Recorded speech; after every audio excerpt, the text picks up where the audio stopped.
This situation says more about the future of women's basketball than the incident itself. When Marina Mabrey publicly admitted that her on-court reaction toward Caitlin Clark in 2025 was shameful, it wasn't just an apology. It was a moment of reflection for the entire league. Clark has been the most watched, most discussed, and most targeted player in the WNBA since her debut. Every physical exchange, every confrontation, and every emotional reaction around her carries weight beyond a single game. The original moment came during Indiana's win over Connecticut. Clark was poked in the eye, emotions escalated, and Mabrey shoved her to the floor. At the time, it looked like a heated competitive moment. But months later, Mabrey's comments show something deeper. She admitted the frustration was about losing, pressure, and the emotional toll of facing a player who was dominating not just on the court, but also in the national conversation. This is important because it highlights the psychological shift happening in the WNBA. For years, stars were respected within the league, but rarely faced the kind of spotlight that Clark has brought. Now, players are dealing with national scrutiny, social media narratives, and crowd environments that feel closer to major men's sports. That changes how rivalries develop, how emotions build, and how players react under pressure. Clark is not just a player opponents want to beat. She has become the central figure in the league's new competitive identity, and that brings both opportunity and tension. The key point here is that rivalries like this are not a problem for the WNBA. They are a sign of growth. For years, the league struggled to create sustained national attention. Games were competitive, but the emotional investment from casual fans was limited. Now that has changed. When players react strongly to Caitlin Clark, it reflects something new. They understand that every matchup against her carries visibility, pressure, and narrative value. This is similar to what happened in the NBA when young stars began challenging established veterans. Physical play, emotional exchanges, and personal matchups became part of the league's identity. Clark's presence has accelerated that process in the WNBA. Opponents know that strong performances against her reach a wider audience. At the same time, frustration builds because she is consistently central to media coverage. Mabrey's apology also shows maturity within the league. Instead of denying the moment, she acknowledged that emotional reactions can cross the line. That accountability matters. It helps shape a professional culture while still allowing competitive intensity. From a business perspective, these moments generate discussion and attention. They create storylines that extend beyond individual games. Fans become invested in rematches. Media coverage increases. Television and digital platforms gain stronger engagement. The bigger picture is that Clark is not just increasing ratings. She is forcing the WNBA into a new phase where rivalries and personalities drive interest. The most revealing development in this story is not the apology. It is the business performance of Unrivaled. Despite Caitlin Clark choosing to focus on media and broadcasting during the offseason, the league has continued to grow. That matters. For any emerging sports product, dependence on one superstar is a major risk.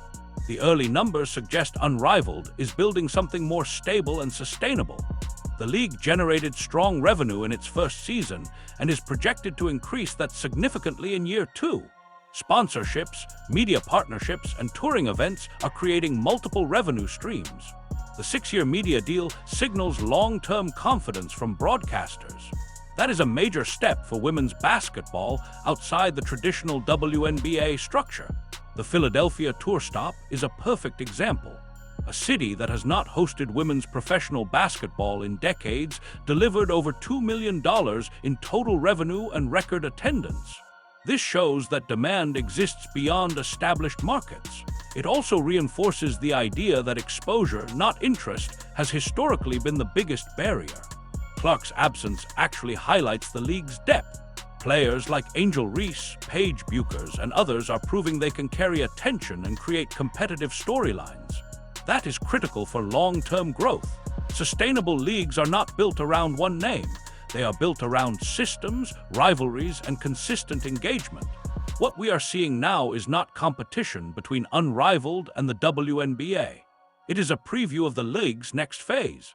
The strong response in Philadelphia is especially significant because the WNBA has already announced expansion plans. Cities like Philadelphia, Cleveland, and Detroit are set to join the league in the coming years. The Unrivaled Tour effectively tested these markets before official franchises arrive.